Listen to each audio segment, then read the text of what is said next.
Rose spent the next week discovering that Vexa had ruined everything. Not intentionally. Rose was fairly certain the nurse believed she was helping. That somehow made the situation worse. Before the conversation, Rose had only been managing one problem. She liked Voltra.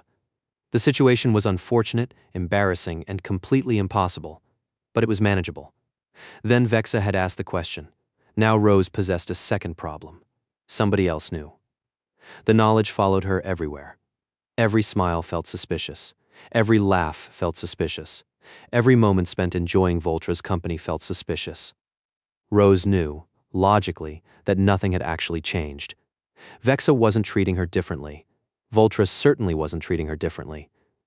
The routines remained exactly the same as they had been for months. Yet Rose found herself becoming increasingly aware of her own behavior.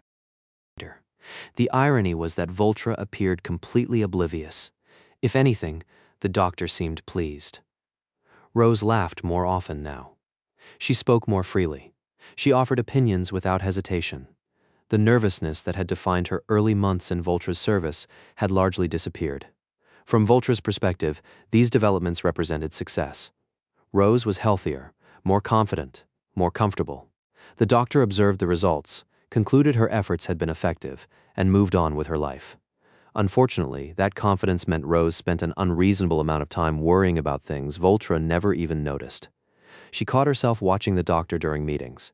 She caught herself anticipating complaints before they were spoken aloud. She caught herself remembering details nobody should reasonably remember. Every harmless interaction became evidence of a problem only she seemed capable of seeing.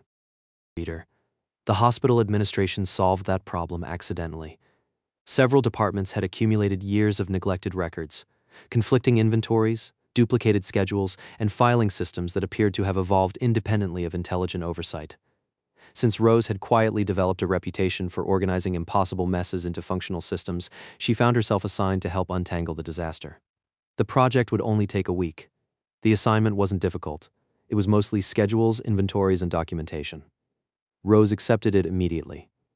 Voltra signed the authorization without objection, informed her that any department requiring emergency intervention from hospital administration deserved whatever consequences followed, and returned to her paperwork. On the surface, the conversation appeared entirely normal. The first indication that something was wrong arrived before noon. Voltra missed a meeting. The second indication arrived shortly afterward when she discovered an unsigned shipment request buried beneath unrelated reports. The third arrived when an administrator appeared in her office asking whether she intended to attend a review session that had apparently started 20 minutes earlier. Individually, none of these problems mattered. Collectively, they became deeply irritating. Voltra spent the remainder of the afternoon moving from one inconvenience to the next, while quietly concluding that the hospital administration had become incompetent overnight. The following day did nothing to improve her mood.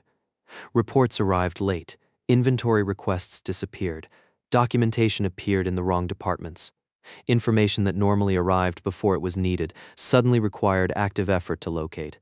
Nothing catastrophic happened. Nobody died. No emergency emerged. Every task simply took longer than it should have. The difference was subtle enough that Voltra didn't recognize it immediately.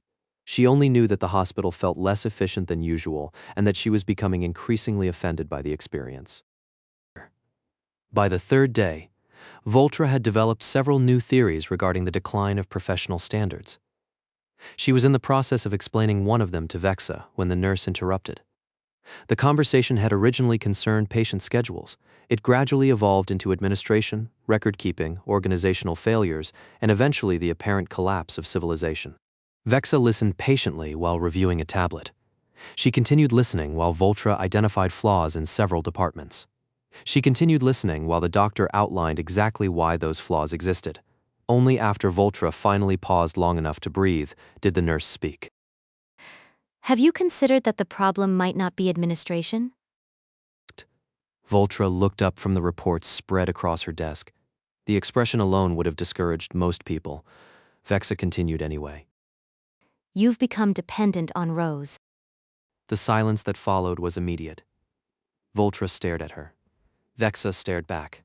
Several seconds passed before the doctor laughed. Not because the statement was funny, because it was absurd. Voltra reminded Vexa that she had completed medical school before Rose existed. She reminded Vexa that she had successfully performed surgery before Rose existed. She reminded Vexa that she had managed a hospital before Rose existed. Vexa agreed with every point.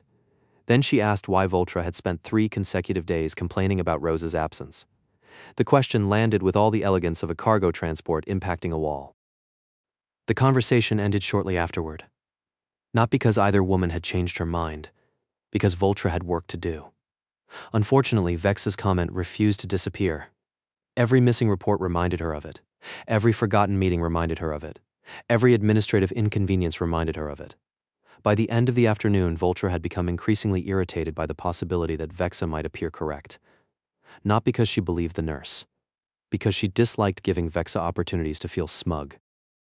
The 4th day was worse. Not because the hospital functioned poorly. The project was progressing successfully. The departments receiving Rose's assistance were already showing signs of improvement. Objectively, everything was working exactly as intended.